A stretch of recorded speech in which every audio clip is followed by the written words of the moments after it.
Bueno, vamos a hablar un poquito acerca de esto.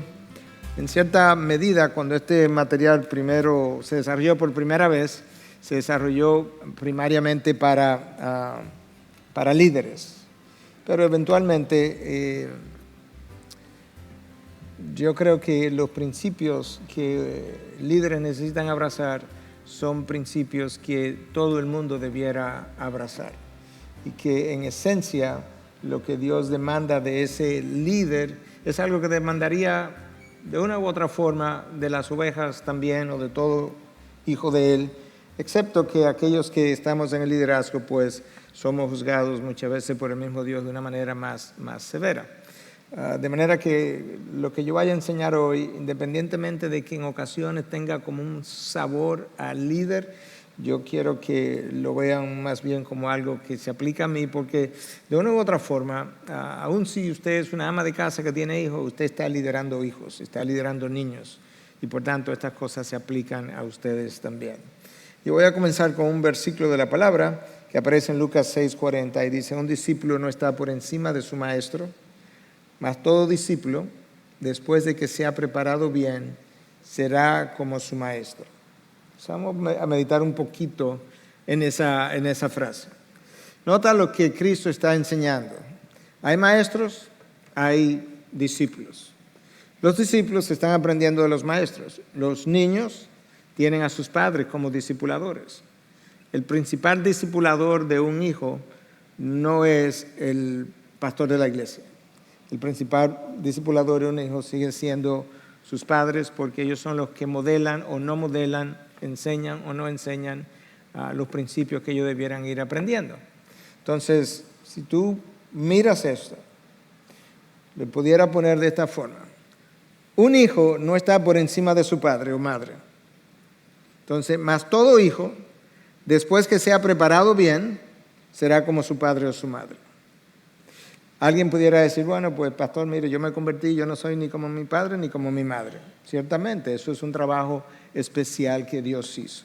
Pero en sentido general, la familia es la primera iglesia, es el primer hospital. Cuando tú te cortas y recibes los primeros auxilios, es la primera escuela o el primer colegio.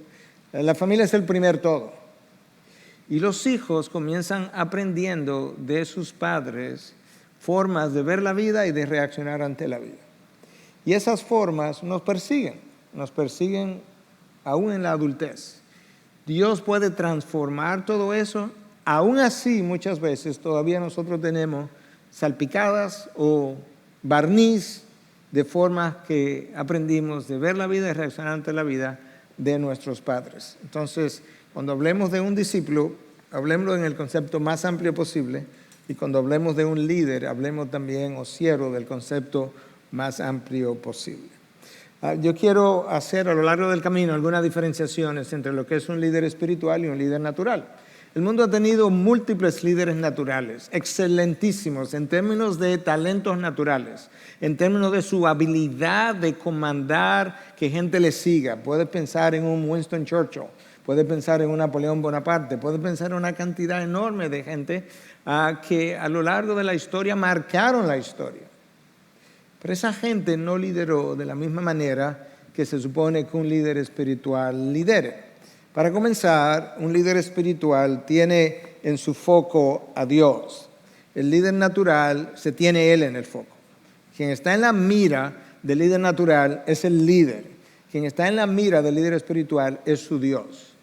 De manera que el líder natural aplaude sus propios dones, talentos y logros. El líder espiritual está pensando en el Dios que le ha dado los dones y los talentos, a quien él quiere glorificar y a quien él quiere dar honor y gloria cuando alcanza dichos logros. Entonces tú puedes ver que hay dos visiones completamente diferentes del líder natural y del líder espiritual. Ahora, habiendo dicho eso, para que no pensemos en liderazgo como el pastor de una iglesia o el líder de un ministerio, eso que yo acabo de decir es verdad de cada padre y de cada madre, con relación a ellos mismos y con relación a los dones, talentos y demás de sus propios hijos. nosotros no nos percatamos de que muchas veces estamos liderando a nuestros hijos de la manera más natural y menos espiritual posible. Porque el enfoque muchas veces, cuando pensamos por ejemplo en su educación, es primariamente en términos de sus logros y el desarrollo profesional y el nivel económico que alcance, y no en el uso que Dios quiera darle. Puede ser fuera del ministerio, pero en el uso que Dios quiera darle, donde Dios quiera dárselo. Y esa es la razón por la que frecuentemente padres cristianos frecuentemente ven a hijos que deciden por las misiones como que han tomado una decisión inferior a aquellos hijos que han decidido quizás hacer una maestría o un PhD. Esas dos personas también se están comportando como líderes naturales y no como líderes espirituales. Y eso es el pan nuestro de cada día. Entonces, por eso yo decía que yo quería que los principios de esta clase pudieran ser aplatanados de la mejor forma posible, porque esto tiene aplicación no solamente para aquellos que están en posiciones de liderazgo, sino hasta para el padre y la madre.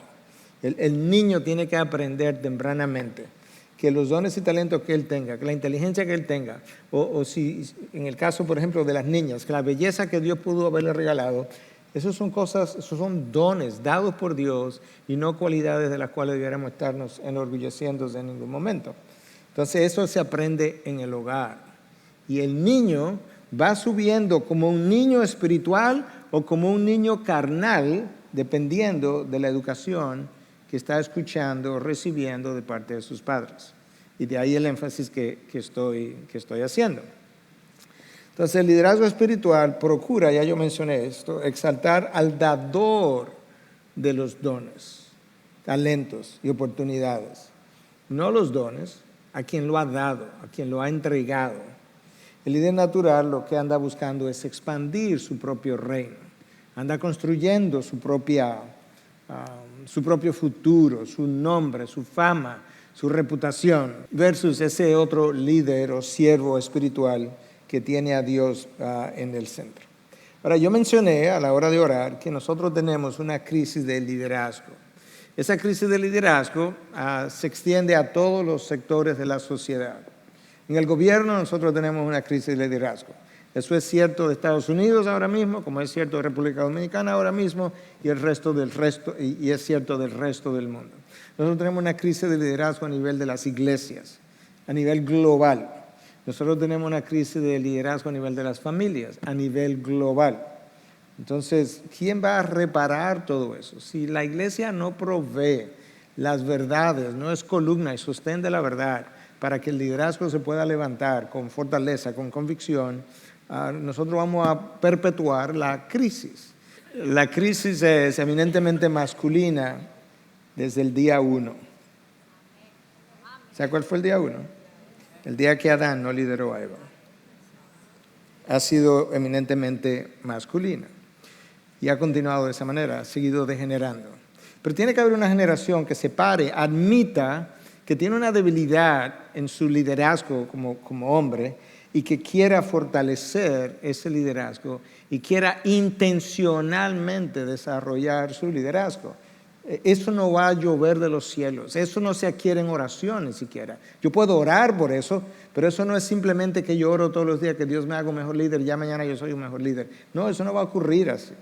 Yo necesito una intencionalidad y esa intencionalidad requiere una admisión primero de dónde yo estoy y qué no tengo y qué me hace falta.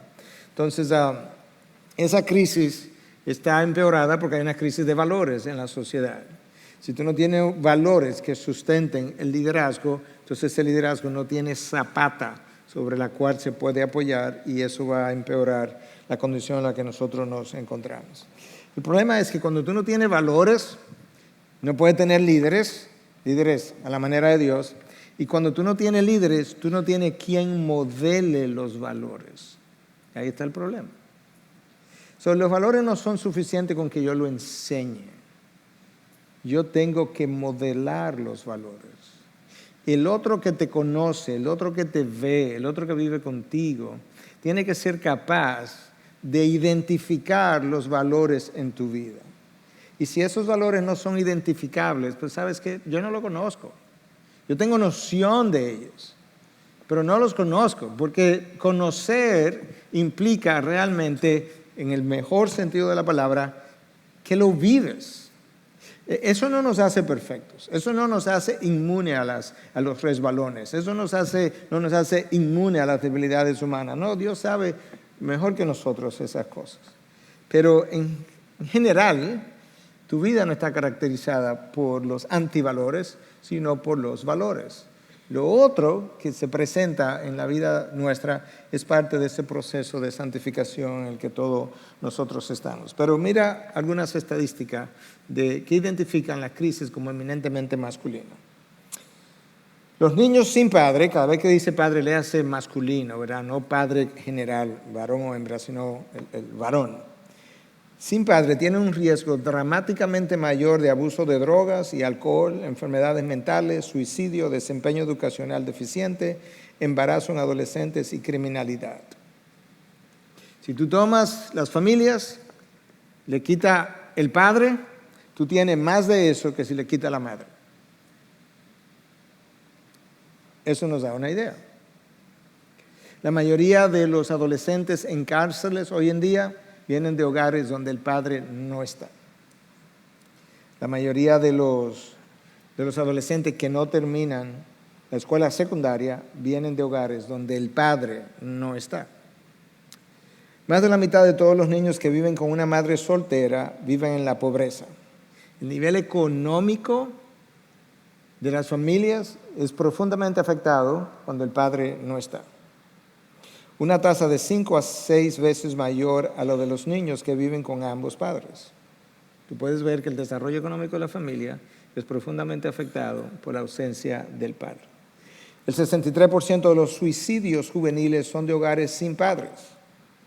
Eso en Estados Unidos, porque aquí no tenemos estadísticas tan detalladas.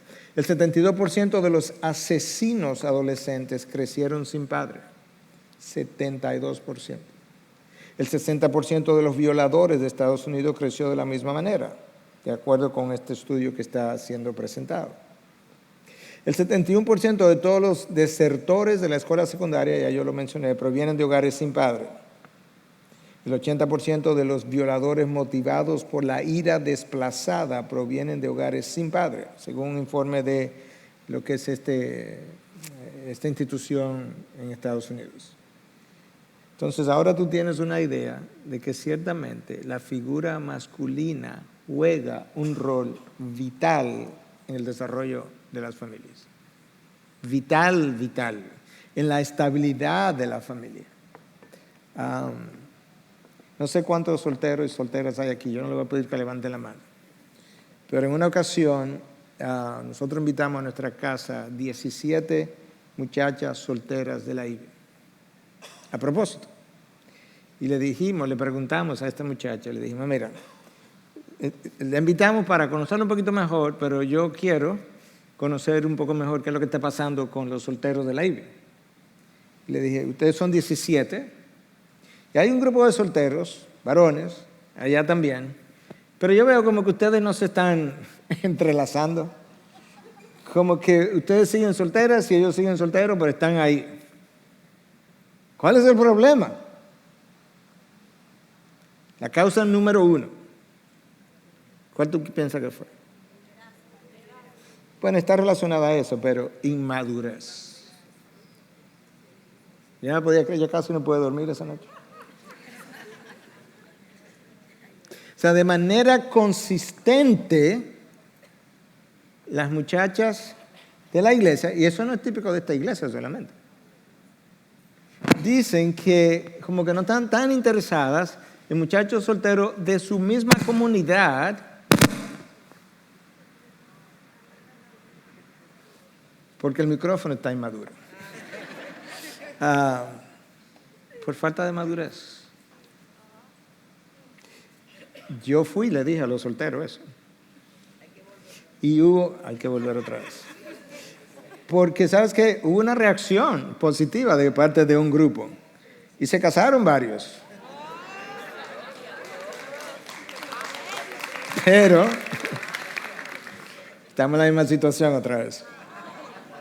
Entonces en estos días alguien me dijo que yo tenía que volver a remenear los mangos, me dijeron. Entonces eso es en buen dominicano. Pero eso, yo no sé si reír o llorar cuando yo escucho esas cosas. Ahora yo te puedo decir que como pastor no me da ninguna risa pensar que así piensan las solteras de nuestra iglesia.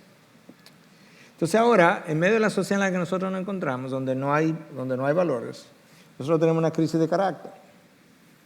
Entonces, donde no hay carácter, no hay liderazgo. Porque el liderazgo está fundamentado en el desarrollo de un carácter. Y el problema es que la mayoría de la gente, y sobre todo la mayoría de los hombres, nunca han hecho un esfuerzo intencional de formar su carácter. El carácter no se forma leyendo un libro simplemente. El carácter no se forma yendo a trabajar simplemente. El carácter no se forma orando simplemente. Yo tengo que comenzar a identificar lo que se supone es un carácter maduro. Luego yo tengo que ir y decir, ponerme con sinceridad al lado de eso que es un carácter maduro. Voy donde mi pastor y le pregunto, pastor, ¿cómo lo es una persona madura de mi edad? Y entonces yo tomo eso como un espejo y digo, ok, ¿dónde yo estoy? Mira, aquí estas son mis deficiencias. Tengo que admitirlas porque el temor y el orgullo muchas veces no nos deja admitir las cosas. Tengo que admitirle y decir, ¿sabes qué? Yo necesito pasar de aquí a ahí. Y si necesito ayuda, pues voy donde mi líder espiritual le digo, pastor, ¿cómo yo paso de aquí a ahí? Pero yo no puedo permanecer en la infancia espiritual. Eso deshonra el llamado de Dios para nosotros. Y de la misma manera, hay mujeres también que no son lo suficientemente maduras. No es un problema solamente de los hombres. Entonces, el siervo de Dios, hombre o mujer, tiene que ser alguien maduro espiritualmente, que tiene la mente de Cristo, que piensa por Cristo, que quiere honrar a Cristo, que Él falla, claro que falla, que Él peca, claro que peca, que Él se resbala, claro que resbala. Solamente hay que leer la Biblia para ver si no es así que ocurre, es así.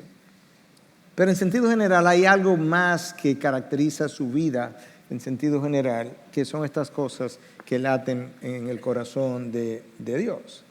Entonces, los líderes necesitan emprender la formación de su carácter de manera intencional, ya yo mencioné eso no se forma de manera natural. Entonces, uno de los problemas, o una advertencia, mejor dicho, para los hombres, esto es como frecuentemente el hombre piensa. Si en mi trabajo me están promoviendo o me están subiendo el sueldo, yo estoy bien. Puede ser que yo sea inmaduro, pero como a mí me están promoviendo, obviamente, yo estoy bien. Como yo estoy teniendo logro, pues yo estoy bien. Puede ser que la esposa o los hijos no estén contentos con su liderazgo, pero yo estoy bien. La mujer es al revés. A ella puede ser que la promuevan si trabaja fuera de la casa, puede ser que le aumenten el salario, pero si su relación interna del hogar no está bien, ella no está bien, así la hagan presidenta de la empresa donde ella esté. Entonces nosotros tenemos que comenzar a pensar, la manera como mi carácter se mide, no es por mi promoción, no es por mi nivel de salario, no es por mis logros, no los contratos que consiga, nada de eso tiene que ver nada con mi nivel de madurez. Si usted está casado y es sincero, y usted quiere saber, ¿sabe cuál es la mejor forma de usted descubrir dónde usted está espiritualmente? Usted se prepara por varios días de ayuno y oración y le dice a su esposa un día, siéntate, dime qué tú piensas de mí como líder espiritual, como cabeza tuya espiritual. ¿Sabe por qué no lo hacemos? ¿Por qué tú piensas que no se hace eso? Para no escuchar las verdades, pero más que eso, esa es la verdad. Es temor. Es temor a descubrir lo que yo sé. Porque si yo no lo supiera, no tuviera el temor. Yo lo que no quiero es oírlo. Pero nadie conoce al esposo mejor que su esposa. Créanme, aunque ustedes dos no hablen. Porque hay una persona que lo está observando 24/7. Entonces, cuando la esposa comience a hablar, no se moleste. Si usted quiere intencionalmente crecer, tiene que escuchar la verdad. Pero usted puede preparar a su esposa y decirle, mira, yo estoy dispuesto a oír las verdades. Ya el pastor me convenció anoche. Ahora, dímelo con cierta amabilidad. Si tú necesitas 3 días de preparación, de oración, ayuno para decírmelo, tómate tus 3 días, pero dímelo. Si nosotros no hacemos eso, no vamos a crecer. Literalmente. Entonces la pregunta es si yo quiero ser un siervo espiritual o quiero permanecer en la infancia. Entonces el éxito que los hombres alcanzamos, digo los hombres, las mujeres también, pero pensando, es una amenaza, porque el éxito nos convence de que estamos bien. Entonces mientras más alto ascendemos, mejor pensamos que estamos, pero ¿tú sabes qué pasa? Que en la medida en que tú asciendes la escalera del éxito, el peso de tu responsabilidad aumenta. Y tú sabes que cuando yo tengo la capacidad de soportar 50 libras de peso aquí y luego 100 libras aquí, cuando yo estoy aquí que tengo que soportar 1000 libras de peso de responsabilidades, yo no tengo la fortaleza de carácter. ¿Tú sabes qué va a pasar? Que yo me voy a quebrar. Y esa es la explicación de todas las quiebras de liderazgo que ha ocurrido. Porque yo no he preparado mi carácter para el ascenso de responsabilidades. Entonces yo necesito fortaleza espiritual y eso requiere algunas cosas. Entonces decíamos que hay una deficiencia de liderazgo a nivel de los gobiernos, de la iglesia, de la familia, ya eso lo hemos visto. Cuando pensamos en un líder, ¿qué cosa necesita un líder? Un líder necesita sentido de propósito. Si tú le preguntas a la mayoría de la gente, pero eso es cierto incluso de muchas mujeres, ¿cuál es tu propósito en la vida? La mayoría no lo tiene definido. No se ha hecho la pregunta. Entonces, ¿cómo vivimos nosotros? No, nos levantamos, desayunamos, aquellos que desayunan, nos vamos al trabajo, cumplimos una labor, regresamos a la casa. Si hay algo social, cumplimos con algo social. Un cumpleaños, un baby shower, una boda, una despedida de soltera, una graduación, cualquier cosa. Entonces, año 1, año 2, año 15, año 20, año 25. ¿Y para dónde va? No sé. ¿Y qué estamos haciendo? Envejeciendo. No, pero que eso... O sea, la vida es más seria que eso. Tiene que tener un propósito. Tiene que tener algo que te dé sentido. Tiene que haber algo que llena tu tanque emocional y espiritual todos los días, porque tú sabes que a esto fue que Dios me llamó, para esto. Yo nací para esto. A mí me crearon para esto. ¿Cómo yo lo sé? Porque yo me siento que... Yo me siento que estoy como sobre las olas. Tú necesitas ese sentido. Y ese sentido lo da Dios. Eso te va a dar visión. Un padre de familia tiene que tener visión para sus hijos. Porque de acuerdo a la visión que tú tengas para tus hijos, así tú lo vas a criar. Pero la mayoría de las veces, la visión que los padres tienen para los hijos es de licenciatura, maestría, doctorado, que hagan mucho dinero, que cuelguen muchos títulos. Todo lo cual es posible, pero eso no le da visión para la vida a nadie. Eso le inyecta orgullo, le inyecta materialismo, pero visión para la vida. La visión para la vida tiene que estar, aún en lo que es el mundo secular, tiene que estar, si usted es cristiano, si usted es un padre cristiano, una madre cristiana, tiene que estar directamente relacionado al reino de los cielos, aunque usted trabaje en medio del gobierno más corrupto que usted conozca. Pero en su mente, en su diario vivir, en su modelar los valores, hay algo que está directamente conectado con el reino de los cielos, donde tú sirves de luz en medio de la peor oscuridad en la que tú te encuentras. Eso es como tiene que ser. Entonces ahora tú comienzas a ver mejor de qué estamos hablando cuando hablamos de un siervo espiritual. Un siervo espiritual es luz en la oscuridad. Un siervo espiritual El lugar donde está es un mejor lugar porque tú estás ahí. Y eso no tiene que ver simplemente con la persona que está en el tope, por ejemplo, pensando en el pastor, ¿verdad? En el ministerio. No, no, no. Si la persona que nosotros tenemos en el ministerio como parte del equipo ministerial, si tú pudieras decirle a cada persona, tú sabes qué, este lugar es un mejor lugar o un mejor ministerio porque tú estás aquí, tú eres una persona espiritual. Tú estás sirviendo espiritualmente. Porque eso es como tiene que ser. Entonces, ahora, si es en el mundo secular, igual.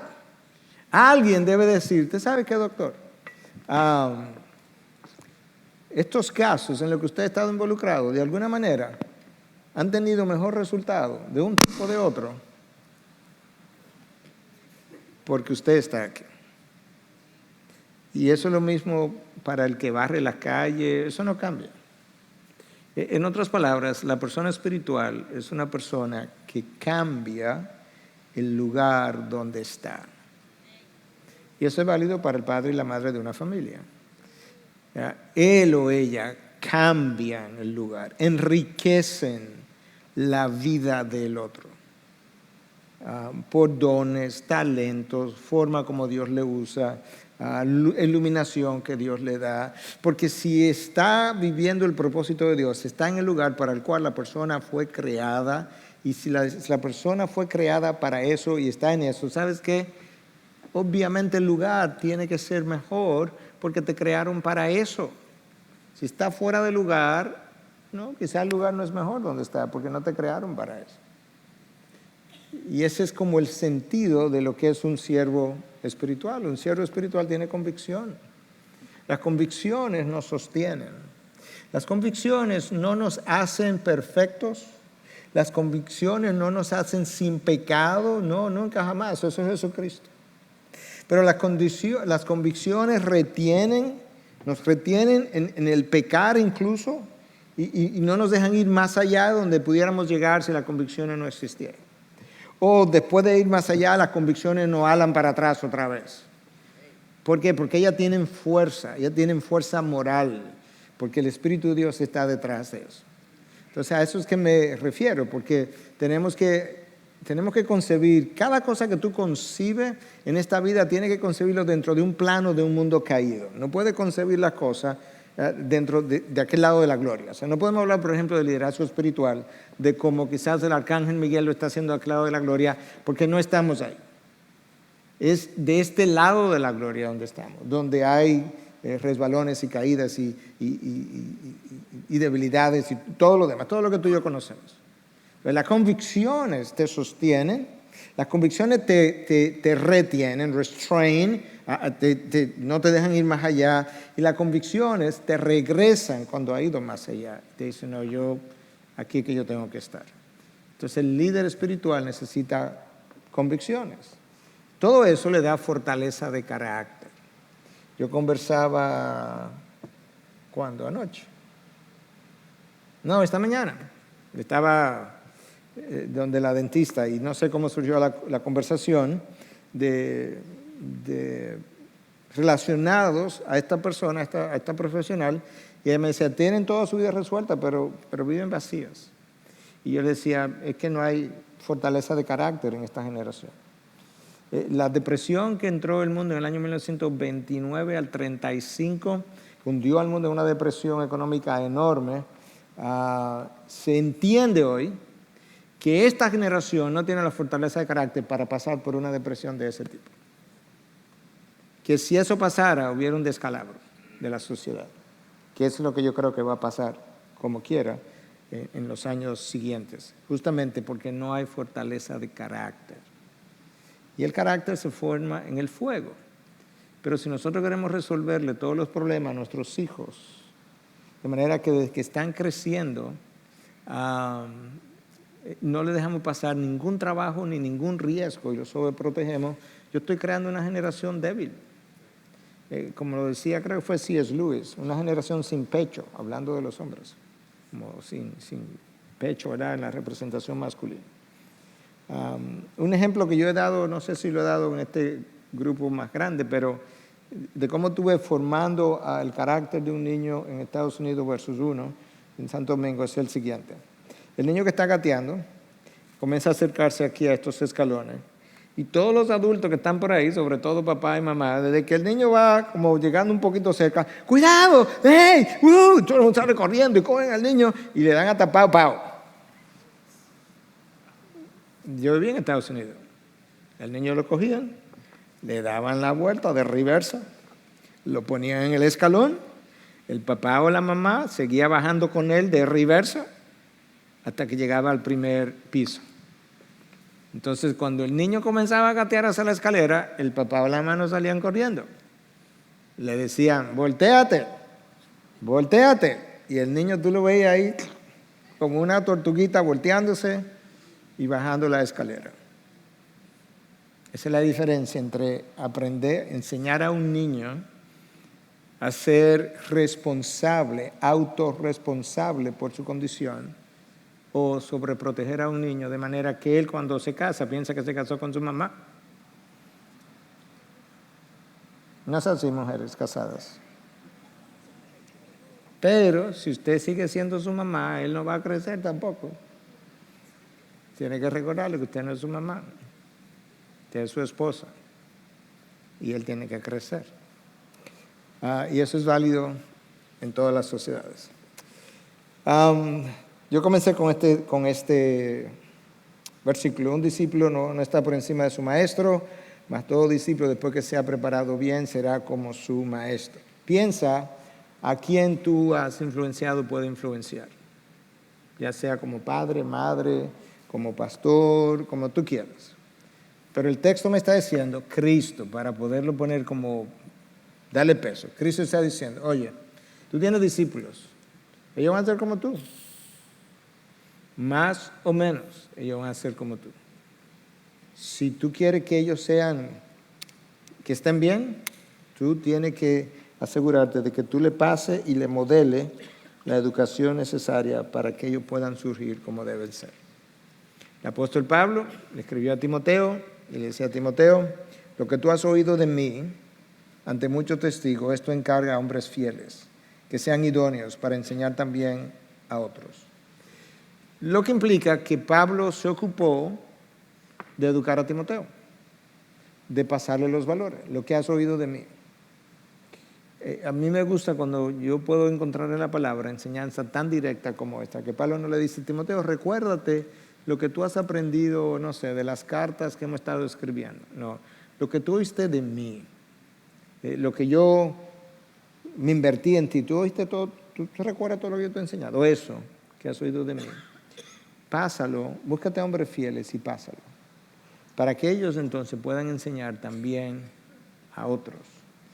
Pero tú puedes ver la preocupación del paso generacional de los valores y del liderazgo. Hemos hablado en ocasiones aquí del púlpito que por eso estamos construyendo una escalera generacional dentro del pastorado, representada ahora mismo por 3 generaciones, donde yo estaría representando la primera generación, o sea, la más joven. La primera generación, hay una camada dentro de nosotros de 2 o 3 pastores en los 42 a 45 años, segunda generación, y ya tenemos dentro de ese cuerpo pastoral y queremos agregar 1 o 2 más en los 30. ¿Por qué? Porque esa cadena no se puede parar, porque si se para la iglesia. Y la iglesia no la forma un pastor o una generación, la forma Dios para que ella continúe. Escucha esto, lo que has oído de mí, ante muchos testigos, esto encarga a hombres fieles que sean idóneos para enseñar también a otros. Entonces, la calidad de los discípulos que se van a formar va a depender, número 1, de la enseñanza que reciban. Hoy, durante el almuerzo, algunas de las muchachas de la iglesia, del ministerio, me preguntaban acerca de mi papá y hablaba un poco acerca de qué manera mi papá me impactó. La calidad de la enseñanza que reciban, número 1, del parecido del maestro con la enseñanza que entrega. O sea, la calidad del discípulo que va a resultar va a depender, 1, de la calidad de lo que yo enseño. 2, de la congruencia que exista entre lo que yo enseño y lo que yo vivo. Porque es la discrepancia y la dicotomía entre lo que enseño y lo que yo vivo lo que hace que mi discípulo no crea lo que yo enseño. Porque eso dice él, pero yo anoche dijo eso y mira hoy lo que está haciendo. Entonces tiene que haber una congruencia, tiene que haber una consistencia. Y va a depender de la cantidad de tiempo que el maestro y el discípulo pasen juntos. Esa es la realidad, pues eso requiere tiempo. Entonces, de nuevo, yo tengo que conocer la enseñanza de la palabra, yo tengo que enseñar la palabra, yo tengo que vivir la palabra. Eso es lo que va a producir un discípulo de calidad. De lo contrario, nosotros vamos a tener discípulos incongruentes, porque ellos han visto a un discipulador incongruente. Y eso es un compromiso que yo tengo que asumir conmigo. O sea, nadie debe ser la persona que me está poniendo presión para que yo viva congruentemente. Yo debiera querer vivir congruentemente. En un mundo caído, sí. En un mundo donde fallamos, sí. En un mundo donde resbalamos, sí. Pero en sentido general, la gente te conoce como una persona congruente entre lo que enseñas y lo que tratas de practicar. Y eso es que esa es la enseñanza con la que yo me tengo que quedar. Entonces, algunas cosas para pensar en el tiempo que nos quedan y luego algún tiempo de preguntas. Estos son un par de citas de John Maxwell. Desde todo se levanta o se cae desde el liderazgo. Vamos a pensar eso un poquito. República Dominicana se va a levantar o se va a caer dependiendo de los presidentes, senadores, legisladores y jueces que nosotros tengamos. Eso no es un comentario político, es una realidad de la vida. Piensa en la iglesia. Esta iglesia se va a seguir levantando o se va eventualmente a caer dependiendo de la calidad de liderazgo que continúe en la generación presente y en la que sigue. Piensa en las familias. Los matrimonios y las familias se van a levantar o se van a caer dependiendo de la calidad del liderazgo que existe. Los líderes jamás se levantarán por encima de las limitaciones de su carácter. Piensa en eso por un momento. Este es tu carácter. Debiera estar aquí, pero está aquí. Tú quieres ahora levantar la iglesia, el gobierno, la familia, no importa. Jamás tú vas a levantar a aquellos que están debajo de ti por encima de las deficiencias de tu carácter. Es imposible. Tú tienes que formar el carácter, porque sabes que el carácter es lo que ala hacia arriba a aquellos que te están siguiendo. Es la fortaleza de carácter en las crisis. Por eso es que se dice siempre que los líderes verdaderos se crecen en las crisis. Los líderes, Winston Churchill, en medio de la Segunda Guerra Mundial. Churchill nunca lució mejor que en medio de la Segunda Guerra Mundial. ¿Por qué? Porque como líder, él se creció en la crisis. La crisis saca de él lo mejor que puede sacar. Porque tiene que, en buen dominicano, tiene que sacar de abajo para salir de la crisis. Entonces, bueno, de esa misma manera, yo necesito identificar las deficiencias de mi carácter para fortalecer el carácter, de manera que yo pueda alar a aquellos que dependen de mí. Discípulos, en el caso de un pastor iglesia, hijos y esposa, en el caso de un esposo, empleados, en el caso, ¿verdad?, de jefes, quizá en el mundo secular, etcétera, etcétera. Entonces la congregación llegará hasta donde llegue el liderazgo en su desarrollo espiritual y moral. Cada iglesia va a llegar hasta donde haya llegado su pastorado y su liderazgo. No va a llegar más allá. Como mucho va a llegar hasta ahí. De ahí la necesidad de que la iglesia exija, demande, pida, ore por un liderazgo y un pastorado que se desarrolle doctrinalmente, pero que se desarrolle también espiritualmente y de acuerdo a su carácter. Los hijos llegarán hasta donde el líder llegue.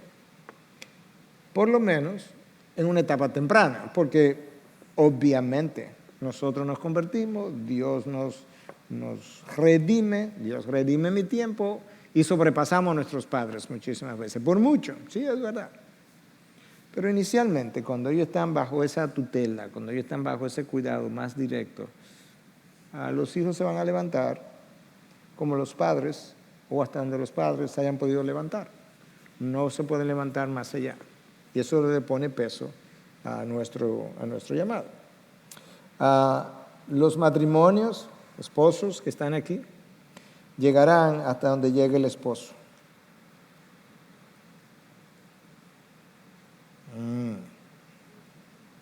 Nuestro matrimonio no superará nuestro desarrollo espiritual. Eso es imposible. ¿Por qué yo digo hasta donde llegue el esposo?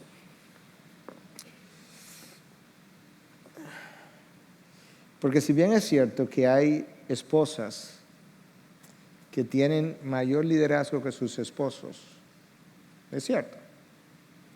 No es menos cierto que el esposo no se somete, no se supone que lo haga, pero vamos a ver en términos prácticos, no se somete al liderazgo de su esposa.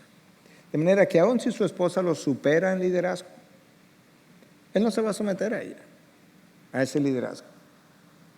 ¿Por qué? Porque a él no lo diseñaron para eso. Número uno. Número dos, porque su orgullo, su temor, no lo va a dejar. Pero la razón principal es que a él no lo diseñaron para eso. Por eso que yo estoy diciendo que los matrimonios, yo no estoy diciendo que se van a divorciar, yo no estoy diciendo eso. Estoy diciendo la consistencia del matrimonio. Lo parecido que la unión Cristo con su iglesia se puede dar. Eso depende directamente del crecimiento y el desarrollo del esposo. Entonces, un siervo espiritual incluye a un esposo espiritual. Y él necesita crecer. Él necesita crecer porque él necesita liderar su matrimonio. Necesita alar a su esposa. Eso no quiere decir, esposas, que ustedes no tengan fortaleza espiritual capaz de fortalecer incluso a su esposo. No, claro que sí, por eso es que es ayuda idónea. Es como, ¿cuál sería la columna idónea de este edificio, por así decirlo? Debe haber una columna idónea, ¿verdad? Están las columnas que sostienen todo, pero resulta que hay una columna que es idónea para el trabajo de sostenimiento. Pues es la esposa en un matrimonio.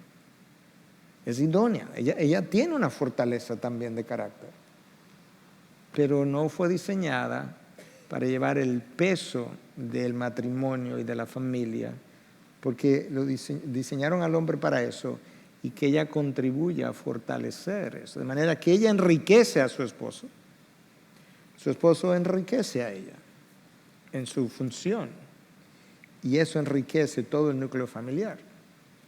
Pero yo necesito desarrollar ese carácter. El que lidera es el que ala a los que vienen atrás y él determinará hasta dónde se llega.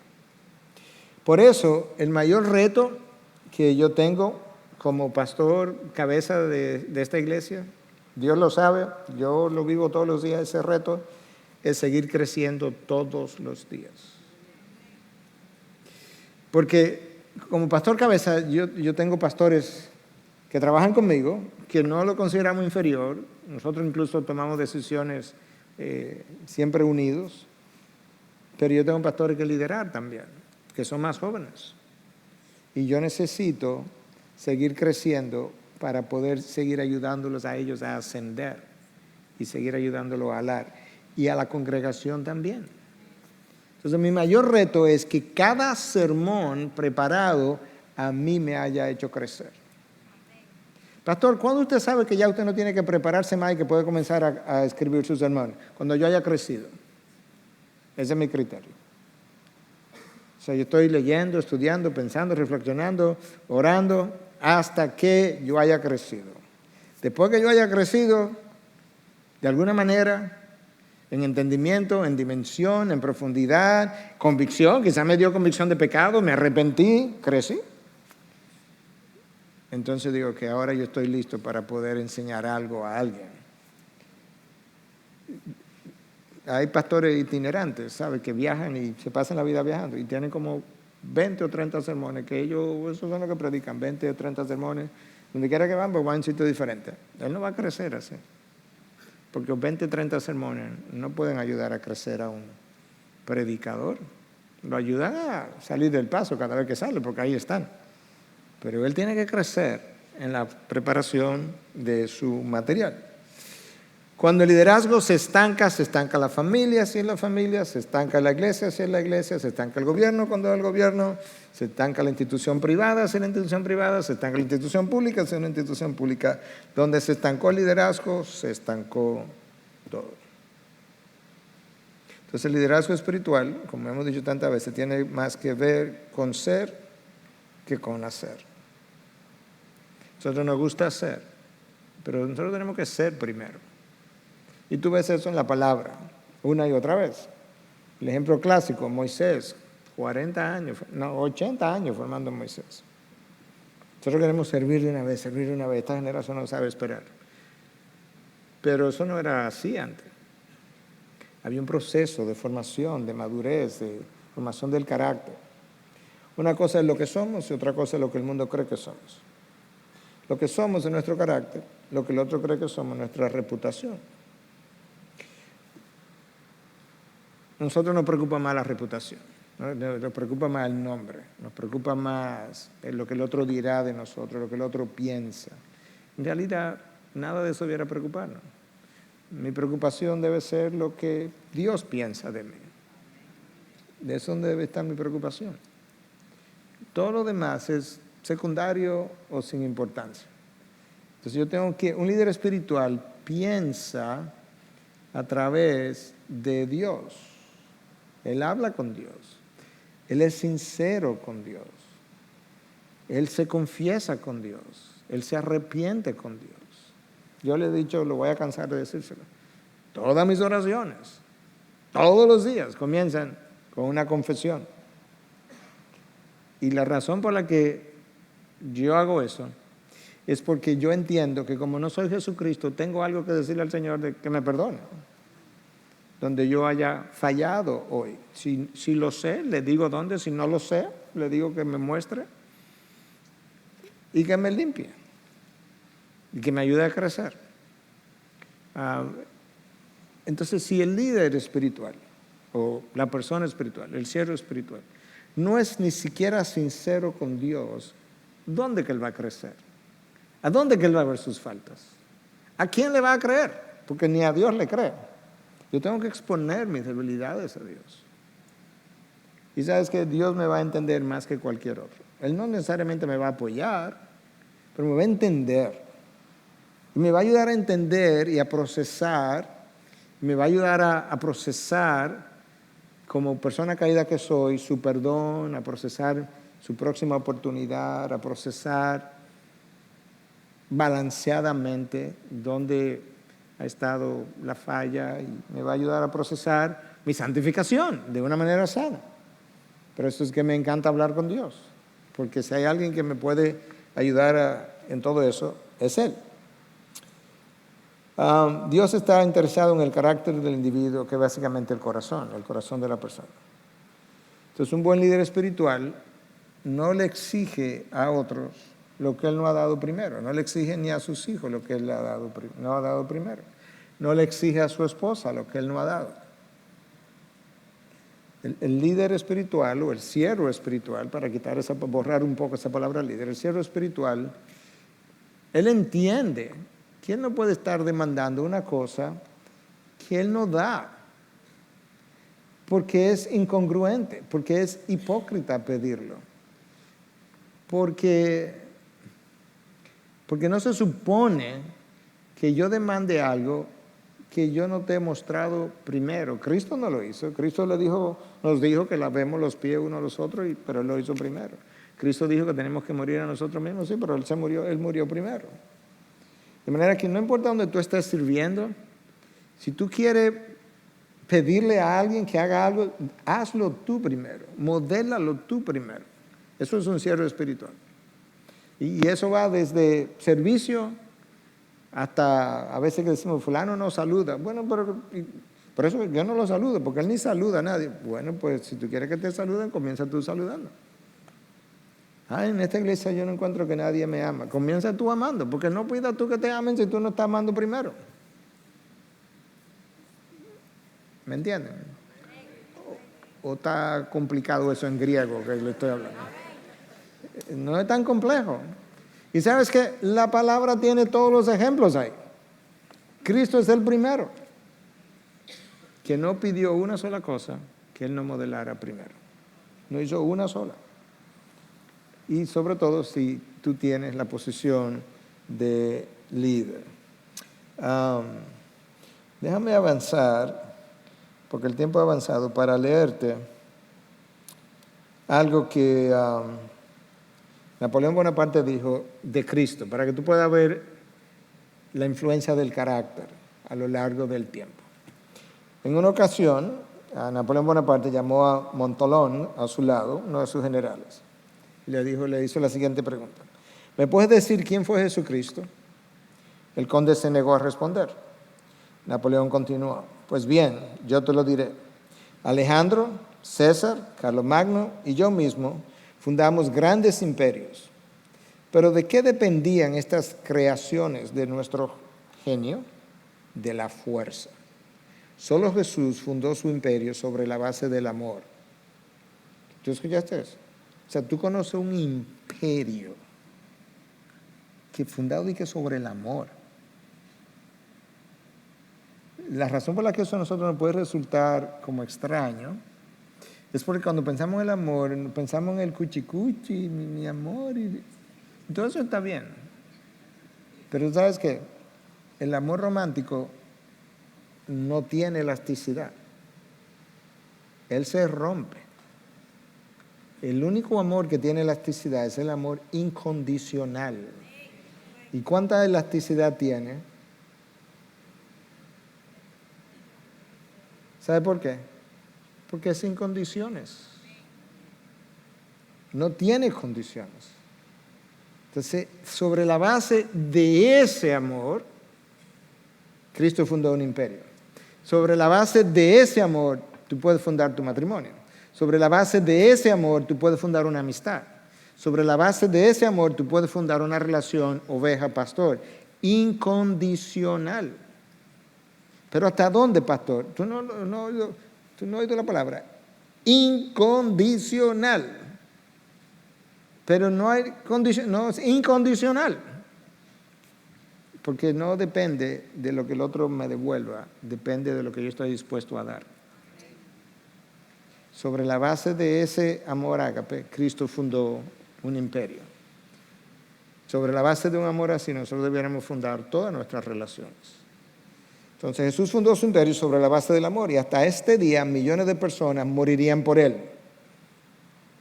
Creo que entiendo algo de la naturaleza humana, dijo Napoleón Bonaparte, y te digo, todos ellos fueron hombres, y yo soy un hombre, no hay otro como él. Jesucristo fue más que un hombre. Yo he inspirado a multitudes con tal devoción entusiasta que hubieran muerto por mí, pero para hacer eso era necesario que yo estuviera visiblemente presente con la influencia eléctrica de mi aspecto, mis palabras, mi voz. Cuando veía a los hombres y les hablaba, encendía la llama de la autodevoción en sus corazones. Solo Cristo ha logrado elevar la mente del hombre hasta lo invisible, hasta el punto de no poder percibir las barreras del tiempo y el espacio. A través de un abismo de 1800 años, Jesucristo hace una demanda que está más allá de las más difíciles de satisfacer. Pide aquello que un filósofo puede a menudo buscar en vano en las manos de sus amigos, o un padre en sus hijos, o una novia en su esposo, o un hombre en su hermano. Eso es lo que Cristo pide. Él pide el corazón del hombre, lo recibe todo para sí mismo. Él lo demanda incondicionalmente y de inmediato su demanda es concedida. Maravilloso. Desafiando el tiempo y el espacio, el alma del hombre con todos sus poderes y facultades se convierte en un anexo al imperio de Cristo. Todos los que creen sinceramente en Él experimentan ese amor extraordinario, sobrenatural hacia Él. Este fenómeno es inexplicable. Está totalmente fuera del alcance de los poderes creativos del hombre. El tiempo, el gran destructor, no tiene poder para extinguir este fuego sagrado. El tiempo no puede agotar su fuerza ni poner un límite a su alcance. Esto es lo que más me sorprende. A menudo he pensado en ello. Esto es lo que me demuestra de manera convincente la divinidad de Cristo. Napoleón Bonaparte dice que lo que a él lo convenció de la divinidad de Cristo es el hecho de que cientos de años después de Cristo haber muerto, la gente le está dando su alma, su corazón, su mente, toda su devoción, toda su energía a una persona que ni siquiera presente está. Cuando él decía, mis hombres estaban dispuestos a seguirme, sí, pero yo tenía que estar ahí. Y yo tenía que estar hablándole para que ellos oyeran mi voz incandescente y eso encendía la devoción. Pero Cristo, no. Pero ¿sabe qué creó eso? El carácter de Cristo. Hay gente medio trastocada que habla mal de Cristo. Pero si tú te vas al hinduismo, en el hinduismo hablan bien de Cristo. Si te vas al budismo, el budismo hablan bien de Cristo. Si te vas al Islam, en el Islam se habla bien de Cristo. Si te vas a los testigos de Jehová, hablan bien de Cristo. Si te vas a los mormones, hablan bien de Cristo. Todo el mundo quiere a Cristo. No querrán su divinidad, pero quieren su carácter, quieren su persona. Y lo que hace a Cristo tan especial como ser humano fue su carácter. Su carácter. Y de su carácter, él dijo, aprended de mí que soy manso y humilde de corazón. Porque la mansedumbre y la humildad requieren o están adornadas de una serie de valores y de características que fortalecen el carácter. La humildad es fortaleza bajo control. Y la humildad y la mansedumbre se visten de amor incondicional. Para poder entonces, en humildad, amar, en mansedumbre, amar, en aceptar, en construir. Es la humildad y la mansedumbre que están dispuestos a invertirse en el otro, en enriquecer al otro, en enriquecer la vida del otro, en dar lo mejor por el otro, en querer lo mejor para el otro. Y todo eso es carácter, todo eso es carácter. Que lo forma Dios, pero yo tengo una participación importante. El Espíritu de Dios morando en mí forma eso, pero yo tengo una participación importante, intencional, que yo tengo que jugar.